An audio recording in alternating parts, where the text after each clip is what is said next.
Hey guys, this is Editors Depot and you're watching another intro template tutorial. Feel free to pause this video at whatever moment you wish if we're going a little too fast for you. And if you have any questions, leave them down below in the comment section. We always reply to every single comment, and if we're away for a minute, just go ahead and comment down below and there's very friendly people that will help you, guaranteed. It's important to remember that this is a pre-made tutorial that we've carefully selected and approved because we noticed that it works the exact same way. If you have any questions, comments, or it's just not working for you, just leave a comment down below and we'll get back to you, guaranteed.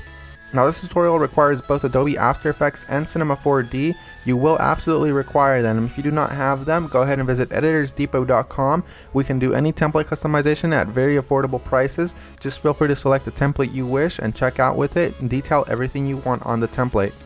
Now that that's out of the way, all you're going to want to do is open up the Cinema 4D file. So here it is, and we already have it open, so I'm going to go ahead and bring it up.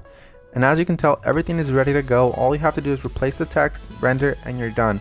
Except one little thing, there's sometimes problems that come up with the templates, and I'm going to go ahead and cover them here. Sometimes the audio will be included, and you don't have to worry a bit about that. As you can tell on this template, the audio is included.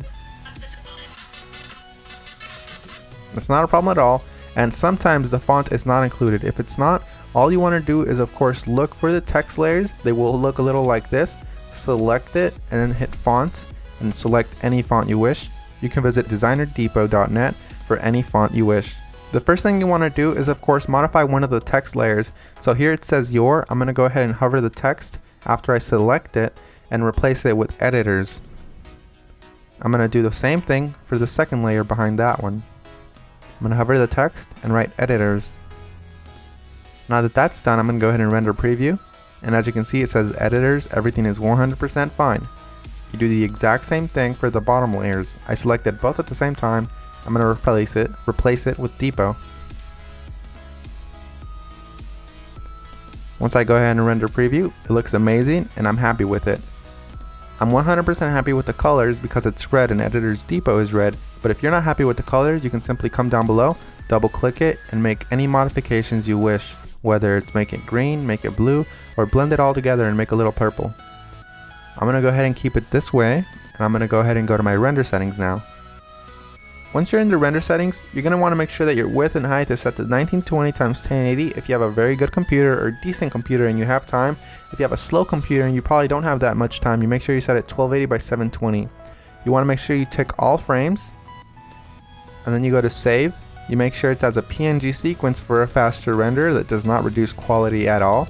And you want to make sure you select file here. Make sure you make a folder for this one render sequence that's alone and empty. Mine is template render, and I'm going to name my every single sequence render. You close that and you begin the render. While it finishes rendering, I'm going to go ahead and open up my Adobe After Effects file and go ahead and get started with that for you guys. As you can see, that says that there's two files missing, so I'm going to go ahead and find them for my computer. So I'm going to wait for it to load, and as you can see, it says here that the audio is missing. I'm going to go ahead and double click the file, and I'm going to find it for the computer. It should be included in the template, and if it's not included, we're sorry and we're going to do our best to try to help you, but if it's not, you can go ahead and include any audio you want.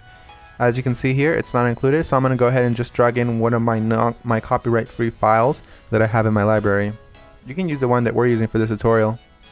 Another really quick tip you can actually follow is just close this, right click the file, and go to rename. You can actually copy the entire name if it still has the original name of the song.